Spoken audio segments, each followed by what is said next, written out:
तो देवा, पुन्हा एक बार मी तुझ्या पवित्र नावाला धन्यवाद देतो आणि आम्ही तुझे आभार मानितो. इथपर्यंतचा प्रभू आमचा हा दिवस तू आपल्या दैनंदिन कृपेने आनंदाचा केला आहेस आणि उरलेला देखील प्रभू तू आमच्यासाठी आनंद राखून ठेवला आहेस, आशीर्वाद राखून ठेवला आहेस. आणि प्रभू तुझ्या वचनाकडे आम्ही पाहत असतो आणि स्वतःला तुझ्या वचनाच्या अधीन करत असतो. प्रभू तुझ्या पवित्र आत्म्याच्या साह्याची, नियंत्रणाची आणि मार्गदर्शनाची आम्ही याचना करतो. आम्ही विशेष करून तुझे दास आमचे बंधू डेव्हिड त्यांना तुझ्या चरणी आणतो.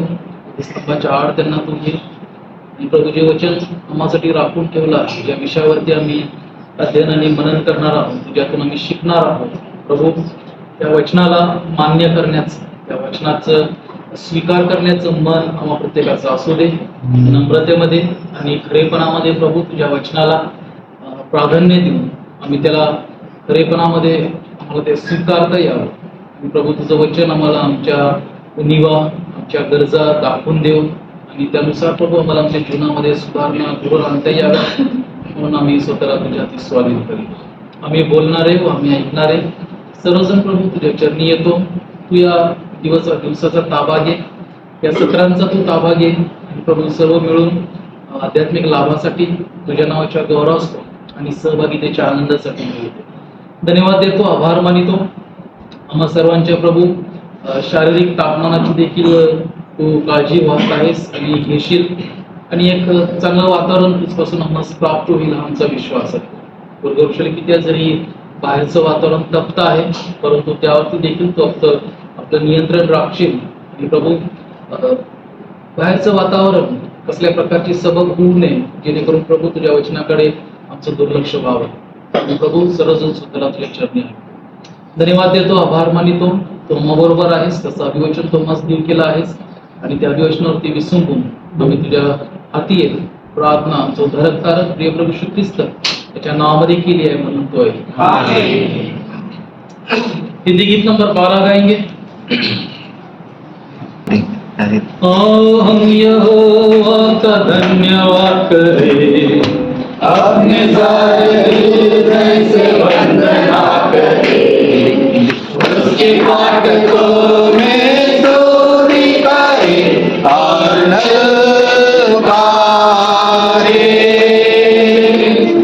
उसके फाटकों में स्तुति करें और ललकारें. इसने बनाया हमें, वो है हमारा उद्धार. इसने बनाया हमें, वो है हमारा उद्धार. उसी को जय जय हो आराधना, वो है सबका उसी को जय जय हो आराधना, वो है सबका प्रदान. आओ हम यहोवा का धन्यवाद करें, अपने सारे हृदय से वंदना करें, उसके फाटकों में स्तुति करें और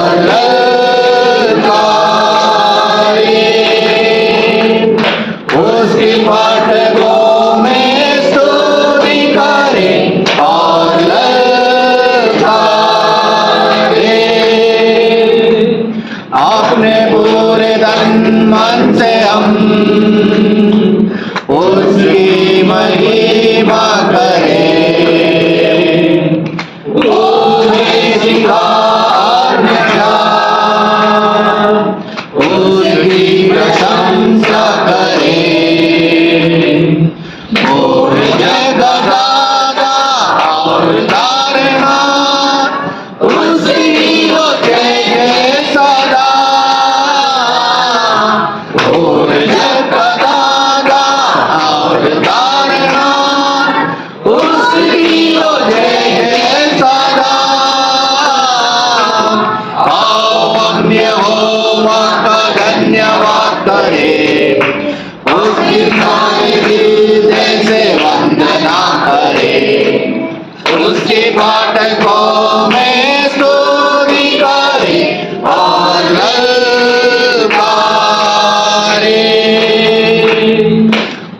उसके फाटकों में स्वीकारी और ललकारी।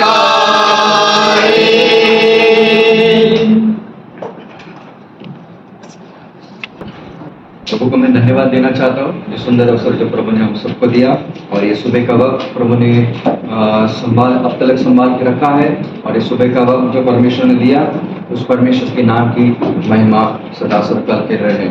आज हम कुछ बातों के ऊपर हम मनन कर रहे हैं। जैसे कल मैंने कहा था, दानियल उसका दूसरा अध्याय है। मैंने क्यों कहा? क्योंकि बाइबल के अंदर जितने सारे भविष्यवाणी हैं या जितने सारे प्रोफेसीज हैं, उनका मेन जो फाउंडेशन है या जो नींव है फाउंडेशन प्रोफेसीज का, यही अध्याय है, दानियल चैप्टर 2। दानियल उसका दूसरा अध्याय, एक पूरे भविष्यवाणी, जितने सारे भविष्यवाणी है उसका ये एक नींव जाना जाता है। जैसे कि एक छोटे बच्चों को जब हम स्कूल में भेजते हैं, टीचर पहली चीज उनको सिखाते हैं ABCD, Z बाद में आते हैं, लेकिन पहले ABCD। यही जितने सारे प्रोफेसीज है उनका ABCD यही है डैनियल चैप्टर 2।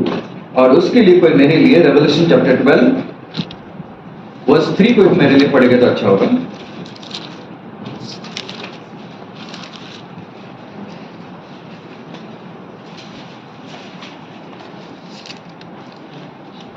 और एक और चिन्ह स्वर्ग पर दिखाई दिया, और देखो एक बड़ा लाल अजगर था, जैसे कि 7 सिर और 10 सिंग था, और उसके सिर पर 7 राजमुकुट था। बस यही वचन को हम आज देखने वाले हैं। डैनियल चैप्टर 2 के अंदर से यही वचन को हम मनन करने वाले हैं। यहाँ पर यूहन्ना ने कुछ बातों को देखा। उसने क्या देखा? एक लाल अजगर, यहाँ पर दिखाई देता है एक अजगर। बाद में एक स्त्री को भी देखा। ये चैप्टर हम देखने ही वाली है। चैप्टर पूरा इस्राएल और एंटी क्राइस्ट के बारे में लिखा है।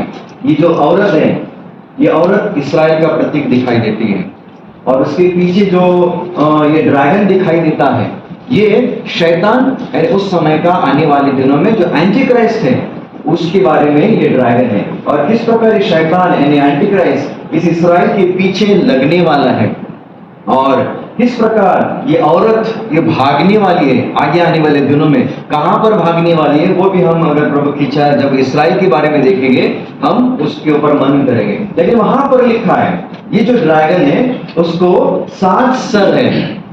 ड्रैगन तो एक है, लेकिन 7 सर उसको है, और उसको 10 सिंग भी है। ये 7 सर हम मनन करने वाले। ये 7 सर है क्या? और उसके लिए हमें दानियल उसका दूसरा अध्याय के ऊपर जाना पड़ेगा। और वो दूसरा अध्याय इतना समय हमारे पास नहीं है, यह अध्याय पूरे रीति से डिटेल में सीखने के लिए। लेकिन मैं आपकी शुरुआत में मैं कुछ बातें बताना चाहता हूँ।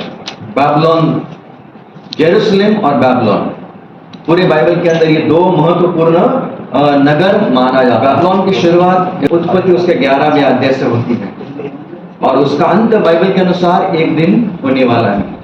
लेकिन जेरूसलम एक दिन हमेशा के लिए रहने वाला है, और जो जेरूसलम है आने वाले दिनों में नया यरूशलेम में बदलने वाला है।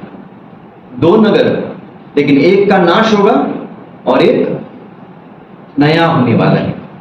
इसी प्रकार हमारा जो पुराना जो शरीर है, ये जो शरीर एक दिन ये नाश होने वाला है विश्वासियों का, और एक नया शरीर हमें मिलने वाला है, और वो अनंत काल के लिए रहने वाला है। जेरूसलम इतना ही नहीं है, बाबलोन जो आज अविश्वासी है, एक दिन उनका भी नाश होने वाला है। उसी प्रकार शैतान और प्रभु यीशु मसीह, शैतान की शुरुआत उत्पत्ति उसके 3 अध्याय से हुआ, लेकिन एक दिन शैतान का अंत लिखा है। लेकिन प्रभु यीशु मसीह जिसके बारे में शुरुआत में लिखा है, उत्पत्ति उसका 3 अध्याय 15 वचन के बारे में लिखा है, एक स्त्री का संतान आने वाला है, और वो संतान हमेशा के लिए रहने वाला है। जेरूसलम और बाबलोन, प्रभु यीशु मसीह और शैतान, विश्वासी और अविश्वासी। अगर आप दानियल उसका 2 अध्याय अगर आप ध्यान देकर पढ़ोगे, आपको समझ में आएगा। नबूकदनेस्सर राजा वहां पर दिखाई देता है, और इतिहास के अनुसार या दानियल उसका पहला अध्याय के अनुसार जो नबूकदनेस्सर राजा ने 3 बार यरूशलेम के ऊपर अटैक किया, और अटैक करने के बाद में कई लोगों को उसने वहां से पकड़ के लाया। जब पहली बार अटैक किया उसने दानियल, हनानिया, मिशाएल, हजारिया और कई लोगों को पकड़ के लाया। जब उसने हमला किया यरूशलेम के ऊपर, तब उसी वक्त उसके पिता मर गए। उसके पिता मर गए। उसको मालूम नहीं उसने किसके ऊपर अटैक किया है, क्योंकि बाइबल के अनुसार हम देखने वाले हैं यरूशलेम ये परमेश्वर का नगर है। यहूदी लोग, इस्राएल लोग ये परमेश्वर के चुने हुए लोग हैं, और जो इस्राएल को हाथ लगाता है वो परमेश्वर की पुतली को हाथ लगाने के समान है। गॉड्स आई बॉल, परमेश्वर कहता है कि इस्राएल मेरी पुतली के समान है। और उस नबूकदनेस्सर राजा ने इस्राएल लोगों के ऊपर अटैक किया था, और वहां पर उसके पिता मर गए। इसके लिए तुरंत वहां पर वापस उसको जाना पड़ा, इराक में, यानी बाबिलोन में। इराक यानी बाबिलोन यानी इराक, आज का जो देश हमें दिखाई देता है। वापस चला गया, कई लोगों को पकड़ के लेके गया, कई सोना जो सुलेमान ने इकट्ठा किया था उसको लेके चला गया। वापस 8 साल के बाद में वापस दूसरी बार उसने अटैक किया। जब अटैक किया एजकेल को पकड़ के लेके चला गया, और कई लोगों को गुलाम करके वहां पर चला गया। वापस 3rd टाइम उसने 11 साल के बाद में वापस अटैक किया, और उस समय जो सुलेमान ने मंदिर बांधा था उसका पूरी रीति से उसने नाश किया, आग लगाई, और जो सोना चांदी था वो सब उठा के इराक में लेके चला गया। यानी इस्राएल देश एक इराक के लिए आशीष का कारण उस समय बना। नबूकदनेस्सर राजा क्यों अमीर बना मालूम है? इस्राएल की वजह से। जो दाऊद ने कुछ 4 साल पहले जब हम कामशित में थे, वहां पर मैंने दाऊद की तैयारी के बारे में कहा था, किस प्रकार उसने परमेश्वर का भवन बांधने के लिए उसने तैयारी की। और उस समय हमने देखा कितना सोना, कितना चांदी उसने उस समय इकट्ठा किया, और वही सोना चांदी लेके नबूकदनेस्सर राजा चला गया इराक में, और वहां पर वो रहने लगा। उस समय दानियल और हनानिया, मिशाएल, हजारिया ये 13, 14, 15, 16 साल के जवान लड़के थे, और एजकेल वो भी जवान था।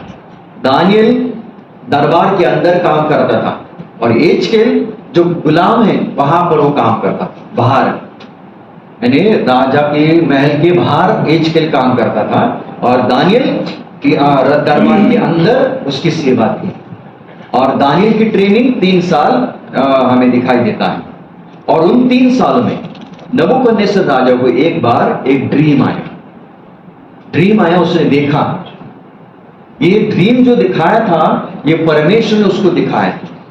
उसने देखा, लेकिन परमेश्वर ने ऐसी चीज की ना, वो भूल भी गया। वो ड्रीम भूल गया मैंने क्या देखा। कभी कभी हम भी ड्रीम देखते हैं और भूल भी जाते हैं क्या देखा था मैंने, हमें याद नहीं। उसी प्रकार नबूकदनेस्सर के जीवन में उस समय हुआ था।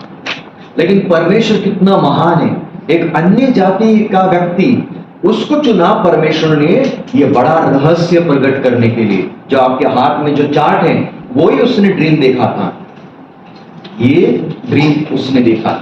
और उसने कहा ऐसा कौन व्यक्ति है जो मुझे एक ड्रीम और ड्रीम का अर्थ मुझे बताएगा। और ऐसा कौन व्यक्ति रहेगा? कोई भी व्यक्ति नहीं रहेगा जो ड्रीम, हाँ आप बताओ ड्रीम, मैं कुछ भी मन के हिसाब से मैं तुम्हें अर्थ उसका इंटरप्रिटेशन में करके बताऊंगा। लेकिन वहां पर ऐसे एक भी व्यक्ति नहीं था, कोई नहीं था। इसके लिए नबूकदनेस्सर राजा ने उस दिन ऑर्डर किया, जितने सारे लोग हैं, ज्ञानी लोग हैं, उनको मार दो। और आर्योक उसका जनरल था नबूकदनेस्सर राजा का, वो चला गया। लेकिन तुरंत वहां पर बीच में दानियल आया। सब जगह पे मृत्यु चल रहा था, ज्ञानी लोग मरने वाले थे, लेकिन बीच में कौन आया मालूम है? दानियल। दानियल ने कहा तुम मत मार किसी को, मैं तुझे बताऊंगा, थोड़ा सा वक्त दे मुझे, थोड़ा सा वक्त। और दानियल गया अपने मित्रों के पास, वहां पर जाकर उसने रात भर प्रार्थना किया, और परमेश्वर ने उसको ड्रीम और ड्रीम का अर्थ बताया। और सुबह आकर उसने सारी चीजें नबूकदनेस्सर राजा को बताया। ज्ञानी लोग जो मरने वाले थे वो बच गए। क्यों मालूम है? दानियल बीच में आया। हम भी मरने वाले थे, मृत्यु तलवार हमारे ऊपर भी थी, लेकिन बीच में कौन आया? हमारा प्रभु यीशु मसीह आया और हम बच गए। ज्ञानी लोग उस दिन बच गए। इसके लिए कई साल के बाद में जब यीशु मसीह का जन्म हुआ, मिलने के लिए कौन आए? मालूम इसको? ज्ञानी लोग, वाइज मैन, वहीं से आए उन लोग। लगभग 5-6 महीने चलते उस ऊंट के ऊपर बैठ के आए। उनको मालूम था यहूदी लोगों के उपकार हमारे ऊपर है और यहूदियों का राजा और मसीहा अभी जन्मा हुआ है। तारों को देखकर उसके पीछे आकर एग्जैक्टली उसी स्पॉट में आए जहां पर प्रभु यीशु मसीह था और उन्होंने उनको नमन भी किया। अब यहां पर दानियल आया नबूकदनेस्सर के पास और उसने कहा मैं बताऊंगा ये ड्रीम और ड्रीम का अर्थ मैं बताऊंगा। और उसने बताना शुरू किया। 31 से लेकर दानियल का चैप्टर 2 31 से लेकर आप पढ़ोगे ना, वहां पर लिखा है किस प्रकार दानियल राजा के सामने है और ये सारी चीजें वो बता रहे हैं। विश्वास लो, सबसे पहली चीज उसने बताई दानियल ने, जो तूने देखा एक आदमी देखा, एक आदमी देखा। ये आदमी का ये जो सर है वो सोने का सर है। इस आदमी के जो छाती और 2 हाथ वो चांदी के हैं। ये आदमी का जो नीचे का जो बेली और थाई का जो पार्ट है वो पीतल का है। बाद में उसके जो 2 पैर हैं वो लोहे के पैर हैं और बाद में उसके जो पैर है, लास्ट का जो फीट है, ये जो फीट्स है वो मिट्टी और लोहा का है। ये उसने नबूकदनेस्सर राजा ने देखा और दानियल ने कहा। अब उसका इंटरप्रिटेशन हम भी देखने वाले हैं। यहां पर हमें कितना पार्ट दिखाई देता मालूम है? पहला सर है, उसके बाद में छाती और हाथ सिल्वर, तीसरी चीज पित्तल, थोड़ा बेली और थाई का पार्ट, बाद में चौथी चीज ये पैर, 2 पैर लोहे के, बाद में ये फीट्स, 2 फीट, उसको उंगलियां भी है 10 उंगलियां, ये बाद में हम देखने वाले हैं ये 10 उंगलियां क्या है। और ये जो पार्ट है, फीट के पार्ट है, ये मिट्टी और लोहा का मिक्स है। एंड यहाँ पर 1 2 3 4 5 यहाँ पर पार्ट दिखाई देता है। हमने 12वां अध्याय में क्या देखा था? प्रकाशित वाक्य 7 sir, 7 head and 10 horns. 10 horns है, 10 फिंगर्स। ये हम देखने वाले 10 हॉर्न्स क्या है। लेकिन 7 सर क्या है? यहां पर 5 ही लिखे, यहां पर 5 ही पार्ट है दिखाई देते हैं, लेकिन 2 कहां पर है?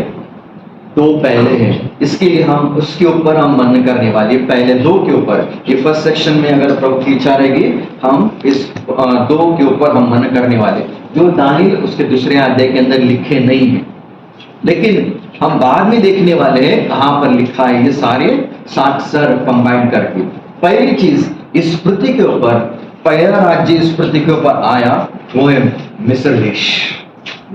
ये क्या है मालूम है? 7 सर। यहां पर कितने हैं? 5। ये 5 क्या है मालूम है? एक राज्य है, किंगडम्स है। टोटल 7 किंगडम्स इस पृथ्वी के ऊपर है और हम देखेंगे हम कौन से राज्य में फिलहाल अभी है। सबसे पहला राज्य, एक ऐसा राज्य जिसने इस्राएल को अपना गुलाम करके रखा, और वो बाइबल के हिसाब से पहला राज्य कौन सा है? पीछे से मिस्र देश। एक ऐसा राज्य जो पूरा डेजर्ट से भरा हुआ राज्य है। एक ऐसा राज्य जो नील नदी के लिए फेमस माना जाता है उस समय। और अगर कोई मेरे लिए कोई एक वचन पढ़ेगा तो अच्छा होगा। होशे उसका 11वां अध्याय 5वां वचन। होशे उसका 11वां अध्याय 5वां वचन।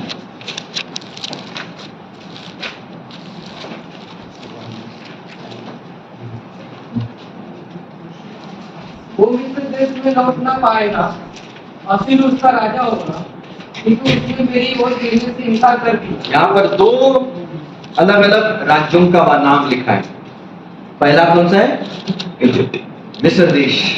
मिस्र देश, और हम सबको मालूम है मिस्र देश कौन से वंश से आया मालूम है?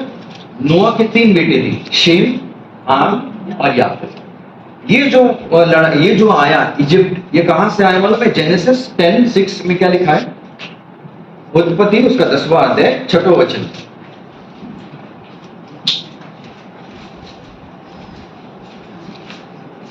फिर हाम के पुत्र कुश, मिस्र, पुत और कनान हुए। हाँ, वहां पर लिखा है, इंग्लिश में लिखा है मिज़राइम, मराठी में लिखा है क्या? हिंदी में क्या लिखा है? हाँ, कुश, मिस्र, पुत। मिस्र। यानी ये जो हाम के जो 3 वहां पर लड़के हैं, कुश और मिस्र, यानी दूसरा लड़का है। इजिप्ट जो राज्य आया है वो यहाँ पर दूसरे बेटे, हाम का जो दूसरा बेटा था वहां से आया है। और बाइबल में सबसे पहली बार मिस्र देश या इजिप्ट ये जो नाम आता है, उत्पत्ति 12वां अध्याय 10वें वचन में आता है, जहां पर परमेश्वर ने अब्राहम से कहा नीचे मिस्र देश में मत जाना। यानी इजिप्ट उस समय कहां पर था मालूम है? नीचे था, नीचे।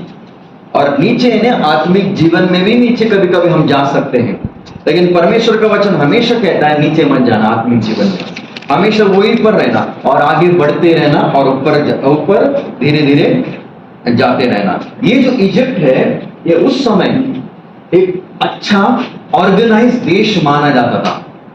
ऐसे ही नहीं था, एक अच्छा ऑर्गेनाइज देश माना जाता था। और हम सब जानते हैं ये एक ऐसा देश हुआ जिसने इस्राएल लोगों को गुलाम करके रखा। इस्राएल लोग वहां पर आए, याकूब और उसके बच्चे, और यूसुफ ने इन पूरे मिस्र देश को बचाया। बचाने के बाद में हम सब जानते हैं एक ऐसा फारो आया जो यूसुफ को नहीं जानता था, यूसुफ के कार्य को नहीं जानता था, यूसुफ के द्वारा जो प्रेम, जो दया उनके ऊपर की गई वो नहीं जानता था। वो सब भूल गया वो फारो। इंसान की सबसे बड़ी और खराब आदत एक है, हमेशा अच्छी चीजें वो जल्दी भूल जाएगा और गंदी चीजें वो कभी भूलेगा ही नहीं, कभी भूलेगा नहीं। अगर आप एक कुत्ते को 3 दिन खाना दोगे ना, वो आपको 3 साल भूलेगा नहीं। लेकिन इंसान को आप 3 साल खाना दे दो, वो 3 दिन में आपको भूल जाएगा। इंसान का वो स्वभाव है। किसी ने आपके ऊपर दया किया,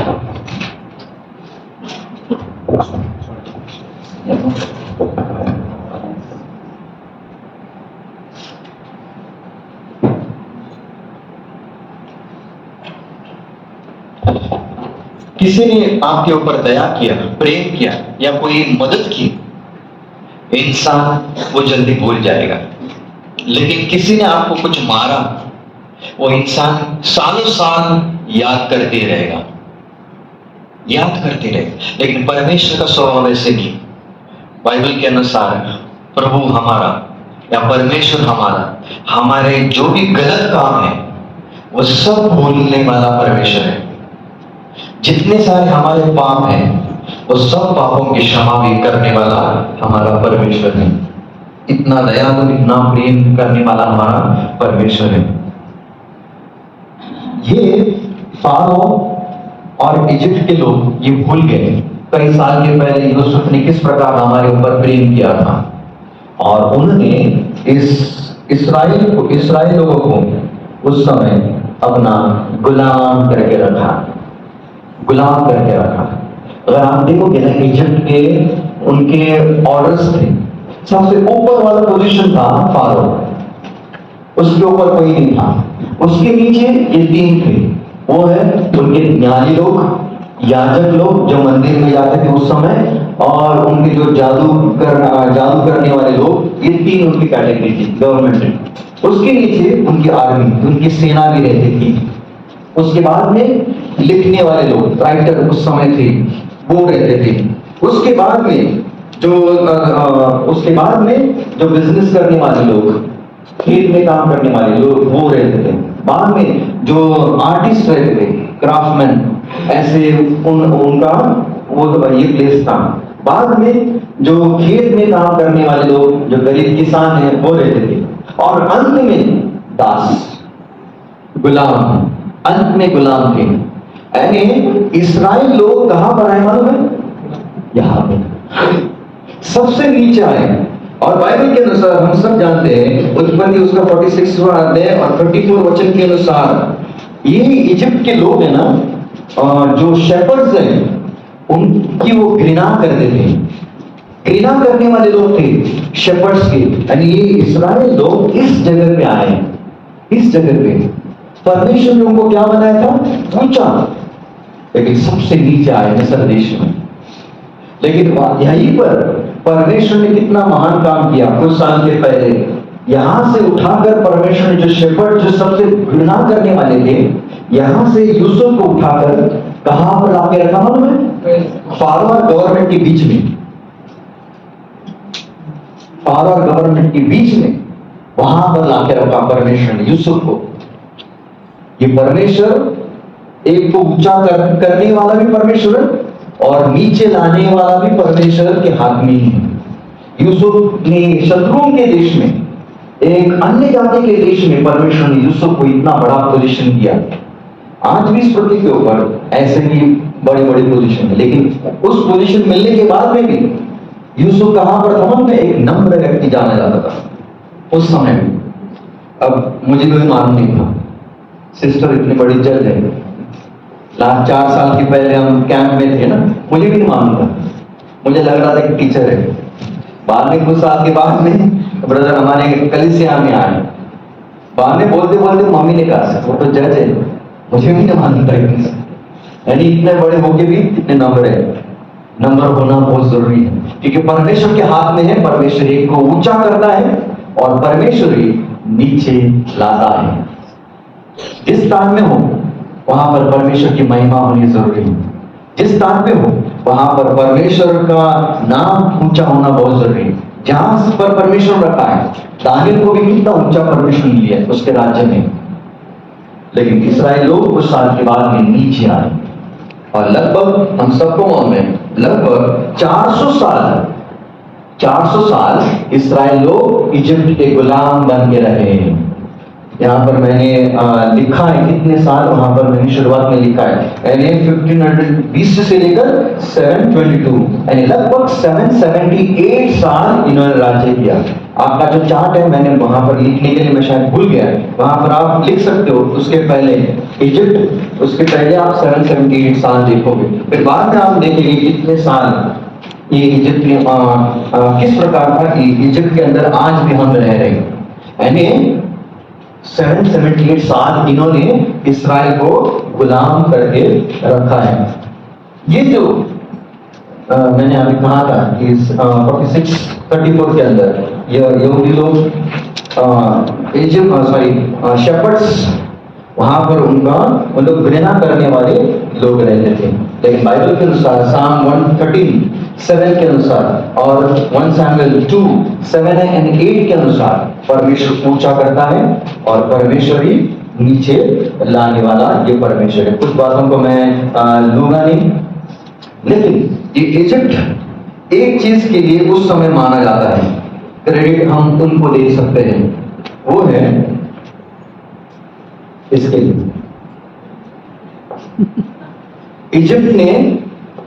इजिप्ट को हम क्रेडिट दे सकते हैं। मेकअप की शुरुआत कहां से हुई मालूम है? यहीं पर इजिप्ट के अंदर। उस समय लोग मंदिरों के अंदर जाने के पहले उन लोग खुद को बदलते थे, क्योंकि मिस्र देश एक मूर्ति पूजा बहुत करने वाला देश माना जाता था।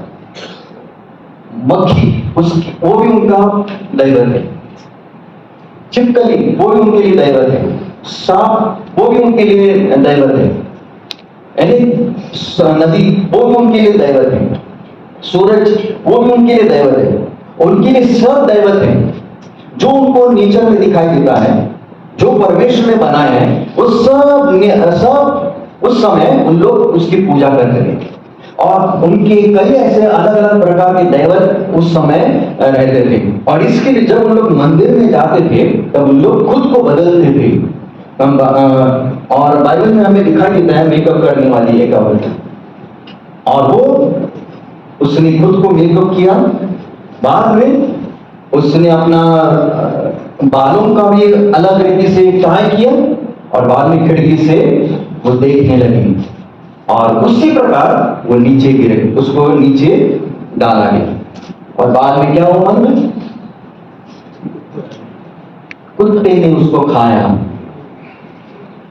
कुत्ते ने उसको खाया। ऐसे बैठी थी इज़राइल, उसने खाया। ये नॉर्मल कुत्ते नहीं थे, नॉर्मल कुत्ते नहीं थे खाने वाले। कौन से कुत्ते थे मालूम है? जो जंगली कुत्ते रहते हैं ना, उस प्रकार के कुत्ते थे।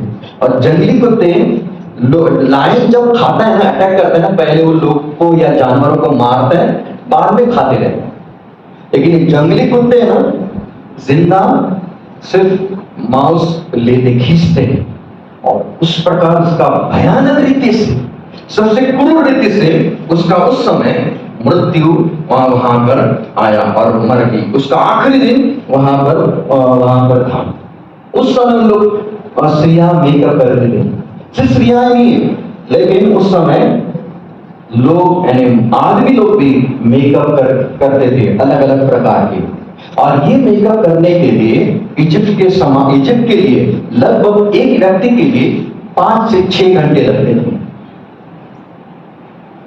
और आज भी वही है, एक बार ब्यूटी पार्लर के अंदर चले गए 5-6 घंटे जाते हैं। और ये मेकअप करने के लिए उस समय बहुत ही कॉस्टली रहता था। और आज भी वही, आज इस पृथ्वी के ऊपर जो कॉस्मेटिक का जो बिजनेस है, बहुत बड़ा बिजनेस है, कॉस्टली बिजनेस माना जाता है इस पृथ्वी के ऊपर। यानी जो चीज इजिप्ट ने किया है वो आज भी इस पृथ्वी के ऊपर है। उन्होंने इस्राएल लोगों को लगभग 400 साल गुलाम करके रखा था और पूरी दुनिया के ऊपर लगभग 778 साल राज्य किया। इस प्रकार का मुस्लिम ये इजिप्ट का राज्य था। हम क्रेडिट दे सकते हैं इसी मिस्र देश को। उन्होंने उस समय अलार्म क्लॉक बनाया, उसका उस समय का अलग था, लेकिन आज तो हमारे पास मोबाइल है। लेकिन जैसे जैसे इन्वेंशन हो रहे हैं वैसे टेक्नोलॉजी बढ़ती जा रही है। लेकिन सबसे पहला अलार्म क्लॉक बनाने वाले कौन है? यही इजिप्ट के लोग हैं। इन्होंने, अगर आपको बुरा कहना है किसी लोगों को, मेरी बेटी है यहाँ पर, कल सिस्टर बोल रही थी उसकी लड़की को मैथ्स अच्छा नहीं लगता है ना, किसने बनाया मालूम? मैथ्स एंड ज्योमेट्री इजिप्ट नहीं बनाया। इतना ही राइटिंग का जो स्किल है वो इजिप्शियन ने बनाया। पेपर, इंक, ये सारा क्रेडिट किसको जाता है? इजिप्ट को। उस समय जो दवाई देना ये किसने शुरू किया? इजिप्ट के लोग। ये सारी चीजें इजिप्ट ने उस समय किया गया। और परमेश्वर को हम धन्यवाद दे सकते हैं, इतना अच्छा देश, बुद्धिमान देश। लेकिन एक बार प्रभु यीशु मसीह भी यहां पर जाके आए, है ना? जब वो छोटा था कई दिन, कई महीने यहां पर वो रह के आए। हम सब जानते हैं, मत्ती उसका 2 अध्याय 15वें वचन के अनुसार वहां पर प्रभु यीशु मसीह भी जाके आया। और इस एक चीज याद करना, हमेशा रखना, एक जैसे जैसे हम राज्य देखेंगे ना वैसे सजा बदलती जा रही है। यहां पर सजा कौन सी थी मालूम है? इजिप्ट में सबसे फेमस सजा थी वो फांसी के ऊपर लगानी।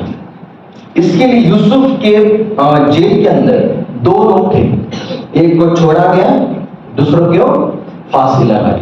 यानी इजिप्ट के अंदर उस समय जो सबसे भयानक, सबसे बड़ी सजा उस समय मानी जाती थी वो है फांसी की सजा।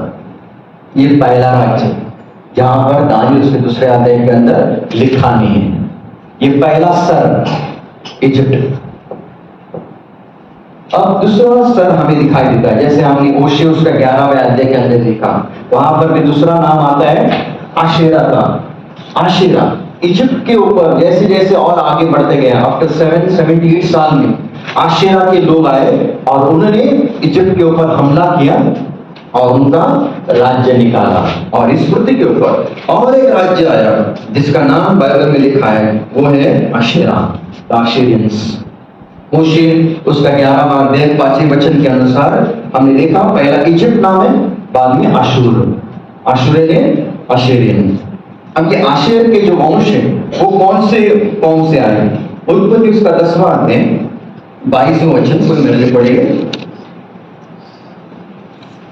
शेम के पुत्र एलाम, अशूर, अश्शर, लूद और अराम हुए। हाँ, शेम के वंश, नोआ के 3 पुत्र थे, शेम, हाम और याफेत। जैसे कि इसराइल लोग भी शेम से आए, उसी प्रकार आशेर भी शेम से आया हुआ ये वंश है। और उस समय अगर आप बाइबल के अनुसार इजिप्ट से पहले आशेर था। उत्पत्ति उसका 2 अध्याय 14 वचन पढ़ोगे ना, वहां पर भी आशेर ये नाम आता है, यानी इजिप्ट बाद में आता है, लेकिन उस समय आशेर उसके पहले था। लेकिन ये आशेर की जो वंश है वो धीरे धीरे और ज्यादा बढ़ने लगे और उन्होंने राज्य किया। कितने साल मैंने यहाँ पर नीचे लिखा है, लगभग 117 साल उन्होंने राज्य किया। मिस्र देश ने कितना 8 साल इस पृथ्वी के ऊपर राज्य किया, उसमें से 400 साल इसराइल को गुलाम करके रखा था। अब ये आशेरा ने 117 साल राज्य किया, 117 साल। और ये आशेरा को क्रेडिट जाता है ये सारे जो वेपन्स बनाने के लिए, जो बोज, एरो, जो भाला, उस समय उनका ये बहुत ही बड़ा हाथ था उस समय। और उनका एक ही दैवत था, वो है आशूर। ये जो है ऊपर ये उनका स्टैच्यू है, आज भी ये लंदन के जो म्यूजियम है यहाँ पर ये पत्थर वहां पर भी आज भी आपको मिलेगा। ये उनका गॉडेस था। और आशेरा ने उस समय निन्वे को बांधा था। निन्वे कोई मेरे लिए उत्पत्ति उसका 10वां अध्याय 11 वचन पर पढ़ेंगे। उत्पत्ति 10वां अध्याय 11वां वचन। उस देश से वो निकलकर अशूर को गया और निन्वे के रहोबोतीन और काला को। हाँ, निन्वे, ये आशूर के जो लोग हैं उन लोग निन्वे में चले गए। और निन्वे इसके लिए कई साल के बाद में परमेश्वर ने क्या कहा, मैं निन्वे का नाश करने वाला हूं। निन्वे के लोग इतने खराब थे, योना की किताब में हमें दिखाई देता है, इन लोग इतने खराब थे। इन लोग उस समय अगर राजा को उसको आज समझो उसको ऊपर जाना है मंदिर की ओर, हम क्या करेंगे, स्टेप्स से जाएंगे। लेकिन उन लोग क्या करेंगे मालूम, लोगों को मारेंगे, कत्ल करेंगे, नीचे रखेंगे और सीढ़ी बनाएंगे और डेड बॉडी के ऊपर उन लोग ऊपर जाएंगे। इतने खराब उन लोग थे। और इसके लिए परमेश्वर ने कहा मैं निन्वे का नाश कर दूंगा। लेकिन फिर भी परमेश्वर ने उनके ऊपर दया किया। क्यों मालूम? उन्होंने एक चीज किया, पश्चाताप किया, रिपेंट। इसके लिए रिपेंटेंस करना कितना जरूरी है। कितने भी खराब हम हो, प्रभु हमारी क्षमा कर सकता है, क्षमा करने वाला है। अगर निन्वे के लोगों को परमेश्वर ने क्षमा किया, दया किया, तो हमारी क्यों नहीं करेगा? उस समय जो सजा थी इजिप्ट में, सजा क्या थी? फांसी के ऊपर। इजिप्ट आशेरा जैसे राज्य आया, बदला, सजा बदली, उनकी जो सजा थी ना वो भी भयानक रीति से सजा है। यहाँ पर अलग अलग प्रकार की सजा हमें यहाँ पर दिखाई देता है। ये फोटो है वो भी लंदन में है और लंदन की म्यूजियम क्या यहाँ पर दिखाई देता है। उनकी सजा क्या थी मालूम है? उन लोग उंगलियां काटते थे, नाक को काटते थे, या कानों को काटते थे, या कभी कभी पियर्सिंग। इसके लिए अगर आप आमोस उसका 4था अध्याय और 2 और 3 को पढ़ेंगे, आमोस 4था अध्याय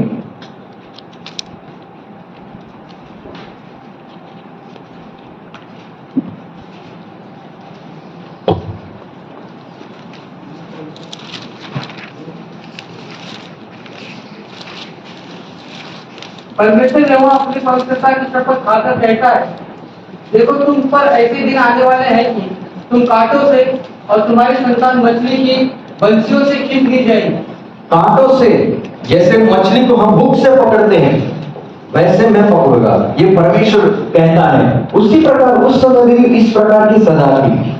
लोगों को नाक को पियर्स करना, वहां से खींचना, या कान में पियर्स करना, वहां से खींचना, इतनी भयानक सजा थी। यानी पियर्सिंग उस समय था।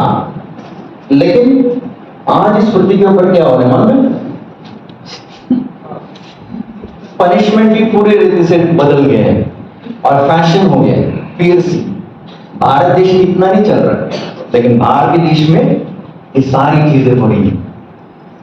जो सजा उस समय थी, उस राज्य में थी, आज एक फैशन के रूप में इस पृथ्वी के ऊपर है। और आज भी इंसान पियर्सिंग करता है। पूरी दुनिया में ये चल रहा है और ये बिजनेस भी इस पृथ्वी के ऊपर बहुत ज्यादा फैल रहा है इस पृथ्वी के ऊपर, और बहुत ही बड़ा इस पृथ्वी के ऊपर है। यानी ये दो राज्य हमने अब तक देखे। कौन सा राज्य? मिस्र देश और आशीरा। इन्होंने भी इस्राएल के ऊपर कई साल राज्य किया, लगभग 117 साल, 778 साल पूरी दुनिया के ऊपर इजिप्ट ने राज्य किया, और 117 साल आशेरा ने राज्य किया। और आशेरा ने भी इस्राएल लोगों को कई तकलीफ दी। इतना समय हमारे पास नहीं है, लेकिन अगर आप पहला राजा पढ़ोगे और दूसरा राजा पढ़ोगे, दोनों किताब के अंदर आपको मिलेगा। दूसरा राजा उसका 17वां अध्याय और 6वां वचन कोई पढ़ेंगे?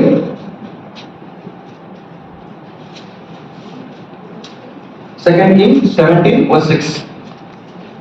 उसके पहले वर्ष में अश्शूर के राजा ने शमूएल को ले लिया और हाँ, यहाँ पर लिखा है आशेर के राजा ने शमूएल को ले लिया। शमूएल कहाँ पर है? इस्राएल देश में।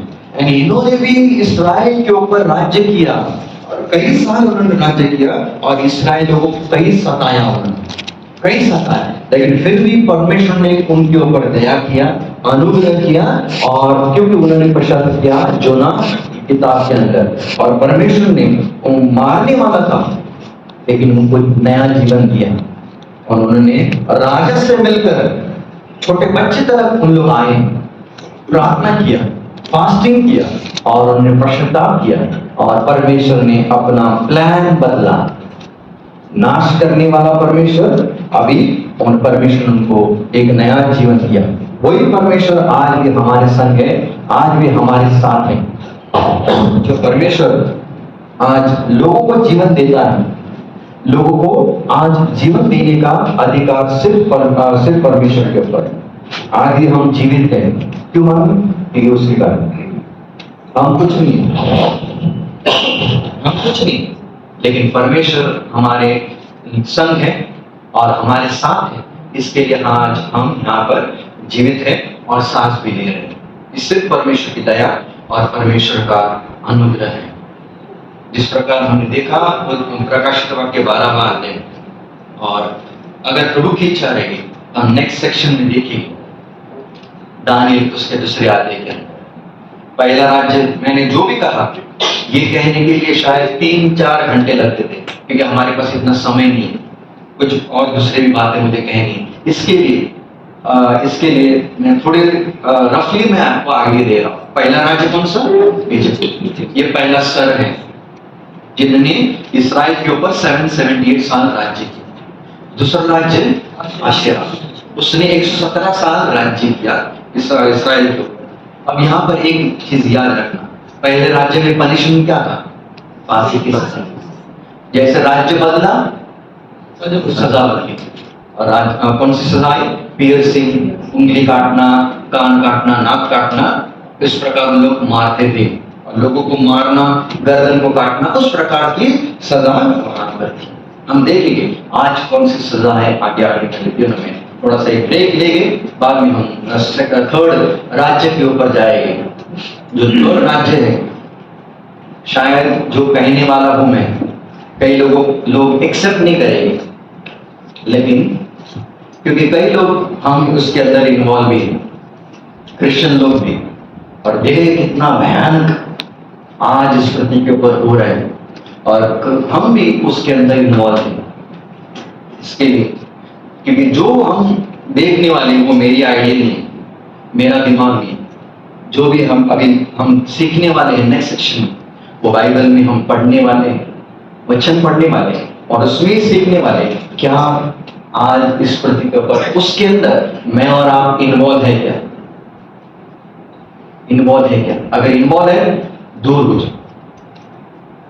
ये सारी चीजें जो हम देखने वाले हैं वो शैतान की ओर से है, ना कि मसीह की ओर से, ना कि बाइबल की ओर से। बाइबल कुछ अलग ही कहता है।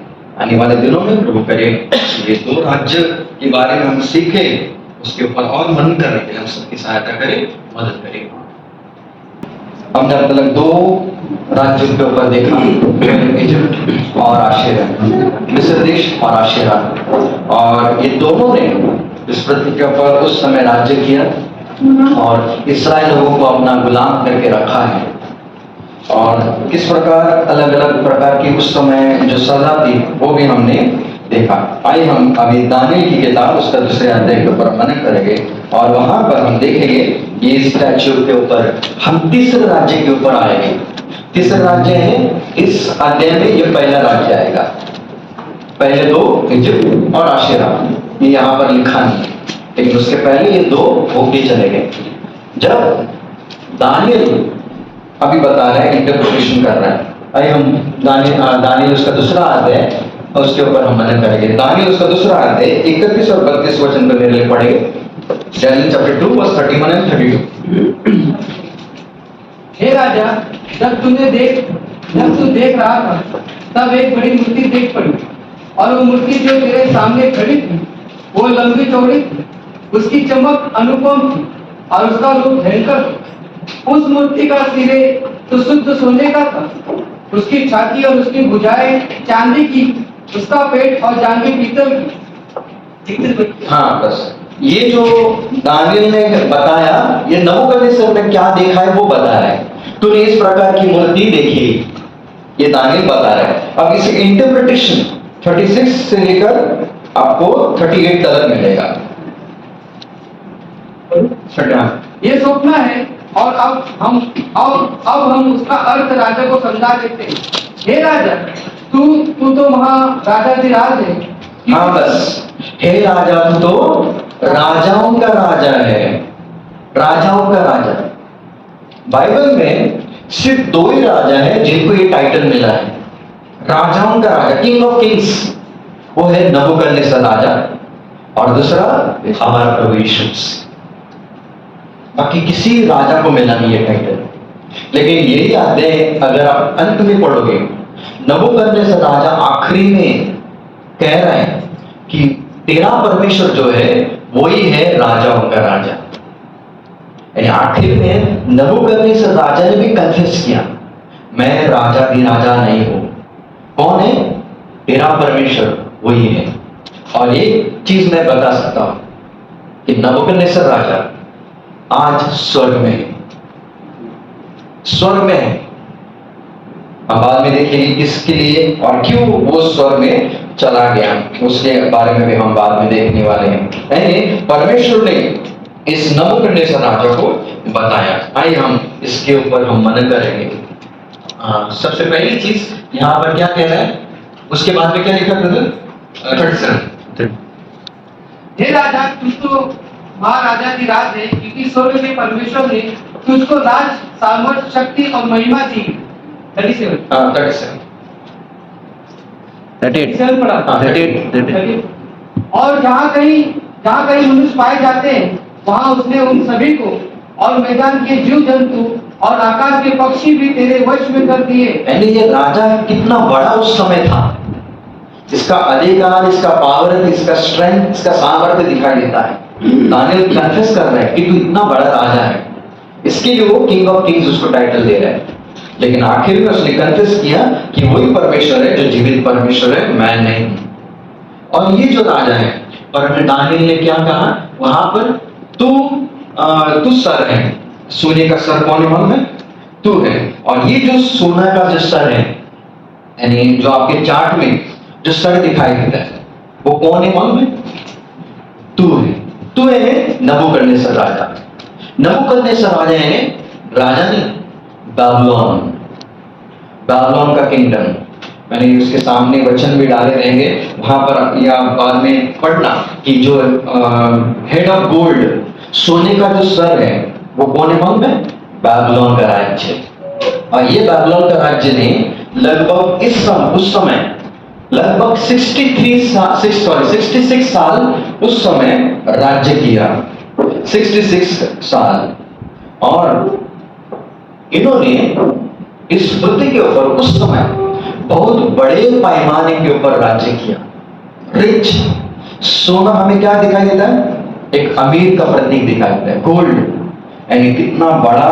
और ये जो राज्य है, ये कहां से है मालूम है? उत्पत्ति उसका 10वां अध्याय 6वें वचन,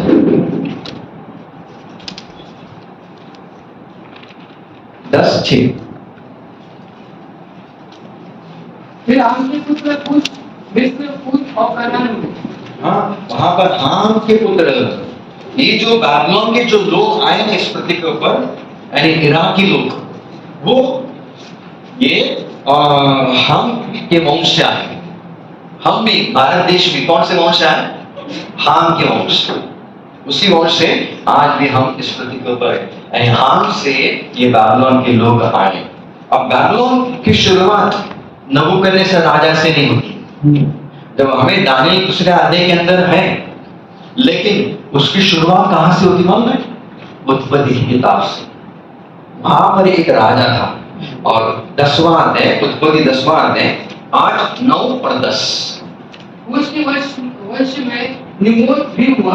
निम्रोद भी हुआ। वो कैसे था? वो पृथ्वी पर गहरा वीर वही हुआ। गहरा वीर था, इंग्लिश में लिखा है mighty one in the earth, यानी उस समय एक वीर पुरुष माना जाता था निम्रोद। निम्रोद, बाइबल में निम्रोद ये शब्द है ना, कई बार आता है। मैंने यहाँ पर लिखा है 4 बार आता है। उत्पत्ति 10, 8, 9, पहला इतिहास 1, 10 और मीका 5, 6 के अंदर आता है। निम्रोद इस नाम कर रिबेल करना, यानी विद्रोही। विद्रोही यानी जो सरकार है, जो गवर्नमेंट है, जो लीडर है, उनके विरोध में जाना, उनके विरोध में जाना, ये उसका नाम का अर्थ है। और उसके दूसरा एक नाम भी है निम्रोद। अगर ये निम्रोद को हम डिवाइड करेंगे, निम यानी लेपर्ड, चीता, रोद यानी टू सबड्यू यानी वश में करना। यानी वो उस समय ऐसा व्यक्ति था ना, वो जानवरों को वश में करता था। घोड़ों को वश, कभी कभी जंगली घोड़े रहते, उसको लोग वश में करते हैं। गधों को वश में करते हैं, उन लोग का कभी कभी हाथी रहता है, उसको भी वश में करते हैं। लेकिन ये व्यक्ति कौन था मालूम? उस समय चीतों को वश में करने वाला है। यानी क्या पावरफुल व्यक्ति उस समय माना जाता है। उत्पत्ति 10, 8 के अनुसार वहां पर लिखा है mighty one in the earth. इतना ही नहीं, लेकिन अगर आप उत्पत्ति 10, 9 के अनुसार, ये उसको एक नाम मिला है, the mighty Hunter before the Lord. Mighty मतलब ये शिकारी, इन्होंने क्या कहते हैं? पराक्रमी शिकारी था। कितना बड़ा उस समय वो शिकारी माना जाता था, शिकारी जानवरों का, यानी वो उसके अंदर इतनी पावर, इतनी शक्ति थी। एसाव भी उस प्रकार का था। एसाव भी एक शिकारी था, लेकिन एसाव के बारे में कुछ लिखा नहीं है। वो परमेश्वर के सामने शिकारी था, नहीं लिखा है। लेकिन यहां पर क्या लिखा है? ये किसके सामने था मालूम है? बिफोर द लॉर्ड लिखा है। और तीसरी चीज, पहले इतिहास 1, 10 के अंदर उसके बारे में लिखा है माइटी अपॉन द अर्थ। उस समय वो शिकारी था, परमेश्वर के सामने था, और बहुत ही बलवान, बहुत ही शक्तिशाली उस समय माना जाता था। और इसके लिए मीखा उसका 5वां अध्याय 6वां वचन अगर आप देखोगे वहां पर आशेरा को निम्रोद की जमीन करके पुकारा है। आखिरी बार ये निम्रोद का वर्ड आखिरी बार वहां पर आता है। जिस प्रकार हम विश्वास करते हैं, लेकिन हमारा विश्वास का पिता कौन है मालूम है? Abraham, father of faith. विश्वास हम करते हैं, लेकिन वो पिता है।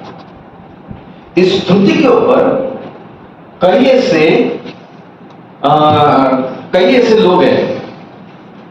ऐसे लोग हैं जिनको नाम मिले। अब मेरा नाम डेविड है, मुझे डेविड ही पुकारते हैं। लेकिन यहां पर ऐसे कुछ लोग रहेंगे जिनके एक नाम रहेंगे लेकिन दूसरा भी नाम रहेगा। कितने जन ऐसे हाथ उठाएगा कोई?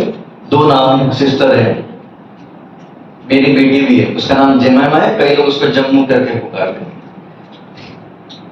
यानी कितने नाम है सिस्टर आपको? 2 नाम। ये एक ऐसा व्यक्ति था ना उस समय, इतने नाम उसको थे, इतने नाम। उसमें से हम बाद में देखने वाले कौन से नाम आज इस पृथ्वी के ऊपर है। एक व्यक्ति इतने नाम। ये नाम देखो, कई से आपको प्लैनेट के नाम मिलेंगे, कई से मूर्ति के नाम मिलेंगे। ये सब ऐसा Valentine, Dagon, Bel, Saturn, Cupid, ये कभी कभी आपको कैलेंडर में, ग्रीटिंग कार्ड में आपको नाम मिलेंगे। ये सब इरोस, प्लूटो, ये सब उसके नाम थे। इतना माइटी, इतना बलवान, इतना शक्तिशाली ये माना जाता था उस समय। और ये लीडर था उस समय। जैसे अब्राहम विश्वास का पिता है, उसी प्रकार इस पृथ्वी के ऊपर जितने सारे विद्रोही हैं या विद्रोही हो चुके हैं, इनका पिता कौन है मालूम है? निम्रोद। और विद्रोही कौन है? कौन हो चुके मालूम है? अगर आप देखोगे हिटलर विद्रोही था। आज ये किम जोंग यून आज भी है, एक डिक्टेटर है। लोग सब डिक्टेटर होके चले गए। इतिहास में हमने पढ़ा है और आज भी है, और आगे आने वाले दिनों में एंटी क्राइस्ट भी आने वाले हैं। और ये सद्दाम हुसैन, ये सब डिक्टेटर्स थे। इनका पिता कौन है मालूम है? निम्रोद। जैसा कि विश्वास का पिता अब्राहम है, ये डिक्टेटरों का पिता कौन है? निम्रोद है। ये डिक्टेटरशिप वहां से शुरू हुई इस पृथ्वी के ऊपर, और आज भी इस पृथ्वी के ऊपर लागू होती है। इतना ही नहीं, उनका एक ही मकसद था उस समय, उन्होंने ये शुरू किया। वो आज भी पारसी लोग करते हैं फैशन। ये सारी चीजें आपने देखा रहेगा। ये उन्होंने उस समय बैबलोन को बांधा। उनका एक ही मकसद था, हम परमेश्वर के पास पहुंचे नहीं, परमेश्वर हमारे पास आए। उनका एक ही मकसद था। इन्होंने बांधा ऊपर और ऊपर पूरा लोग उन्होंने एरिया छोड़ा, ताकि उन लोग मानते थे कि परमेश्वर हमारा दैवत ऊपर से नीचे आएगा, और इन लोग बांध के चले गए। इसके लिए इसका नाम क्या मिला? Babel, the gate of gods. लेकिन उनको नहीं मालूम, बाइबल के अनुसार परमेश्वर खुद उतरा, नाश करने के लिए नहीं, लेकिन उनका लैंग्वेज बदलने के लिए, बीच में कंफ्यूजन लाने के लिए। और कंफ्यूजन वहीं पर शुरू हुआ। आज भी हम अलग अलग भाषा बोलते हैं। इसकी शुरुआत कहां से हुई? यहीं पर। डिक्टेटरशिप यहीं पर शुरू हुआ। लैंग्वेज की शुरुआत या अलग अलग भाषा की शुरुआत यहीं पर हुआ। नोआ का जो जहाज था, जो हम कुछ दिन के बाद में देखने वाले हैं, ये टर्की में जाकर खड़ा रहा। अररत पहाड़, और वहां से शेम, हाम, याफेत और नोआ, उसकी पत्नी और जानवर सब फैल गए। परमेश्वर ने क्या कहा मालूम? शुरुआत में तुम जाओ और पूरी पृथ्वी के ऊपर जाओ। इन लोग फैल गए। लेकिन जेनेसिस 11:2 के अनुसार ये जो निम्रोद है, ये निम्रोद आगे जाने के लिए तैयार नहीं था। ये वहीं पर खड़ा रहा और उन लोग वहीं पर बसे। और जहां पर बसने की जगह वहां पर लिखा है सिनार। सिनार के नीचे उन लोग जाकर वहां पर बैठ गए और वहीं से एक चीज की शुरुआत हुई। वहीं पर उन्होंने क्या कहा उनमें? उत्पत्ति उसका 11 मानते हैं 3 और 4 में वचन में क्या लिखा है? उत्पत्ति 11 मानते 3 और 4। तब वो आपस में कहने लगे, आओ हम ईंटें ईंटें बनाएं। पहली चीज लेट अस मेक ब्रिक, पहली चीज। हाँ, आओ हम ईंटें बनाकर भली भांति आग में पकाए और उन्हें पत्थर के स्थान पर ईंट से और मिट्टी के गारे के स्थान में चूने से काम में लिया जाए। फिर उन्होंने कहा, आओ हम एक नगर और एक मीनार बनाएं। हाँ, दूसरी चीज let us build a city. तीसरी चीज एक मीनार भी बनाएं। और चौथी चीज जिसकी चोटी आकाश से बातें करे, इस प्रकार से हम अपना नाम करें, ऐसा ना हो कि हमको सारी पृथ्वी पर फैलना पड़े। 4 चीजें लिखी है। सबसे पहला लेट अस मेक ब्रिक, ईंटें बनाओ। पत्थर की जगह पे ईंटों का इस्तेमाल। ईंट आज भी इस पृथ्वी के ऊपर ईंटों का इस्तेमाल हो रहा है। दूसरी चीज एक नगर बांधा जाए, इन्होंने यहीं पर नगर बांधा। तीसरी चीज एक टावर बांधना शुरू किया उन्होंने, जो आकाश ऊपर तक जाए। वही चीज आज भी इस पृथ्वी के ऊपर हो रही है, ऊपर जाने की कोशिश कर रहे हैं। आज मुंबई के अंदर 64, 74, 84 फ्लोर्स, इतने बड़े बड़े टावर हैं। और बाद में चौथी चीज let us make a name. और आज भी वही चीज इंसान पीछे पड़ा हुआ है। किसके लिए? नाम के लिए। मेरा नाम, मेरा नाम, मेरा नाम, प्रभु का नाम नहीं, परमेश्वर की महिमा नहीं, सिर्फ मेरा नाम, ताकि हम एक साथ रहें, एक साथ रहें। यानी ये जो इनकी शुरुआत कहां से हुई मालूम है? सिनार से, बैबलोन से, इराक से हुआ। प्रकाश प्रेरित काम उसका 2 अध्याय, वहां पर लिखा है, सबको मालूम है कलीसिया की शुरुआत कहां से हुई? जेरूसलम से। पेंटिकॉस्ट के दिन में जेरूसलम से शुरू हुआ। वहां पर इकट्ठा थे लोग और वहां से वो लोग धीरे धीरे फैलने गए। जेरूसलम से यहूदा, बाद में शमरून, बाद में एंड ऑफ द अर्थ तक जाने लगे। यहाँ की ये जो निम्रोद ने अपनी शुरुआत कहां से की? इसी जगह से। इसी जगह से उन्होंने शुरू किया और क्या हुआ हम बाद में देखने वाले हैं। विश्वासियों, इस पृथ्वी के ऊपर फॉल्स रिलीजन है, झूठा धर्म इस पृथ्वी के ऊपर। ये झूठा धर्म की शुरुआत कहां से फैल गई मालूम है? इसी के वजह से, और यही से ये शुरू हुआ। और ये शुरू जो हुआ ना, ये बहुत ही भयानक, परमेश्वर के विरोध में, शैतान के इच्छा में उन्होंने काम किया। इसके पीछे शैतान का हाथ है और शैतान किस प्रकार काम कर रहा है ये हम देखने वाले हैं। ये जो लोग थे, अगर आप देखोगे कोई मेरे लिए रेवलेशन 17 अध्याय पहला वचन पे पढ़ेंगे।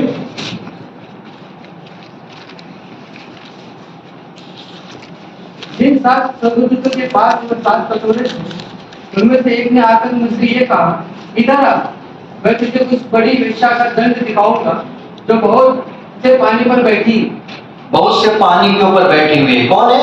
बैबलोन, इराक भी आज पानी के ऊपर बैठा हुआ है। वहां पर 2 अलग प्रकार की नदियां हैं, river Euphrates and river tigris.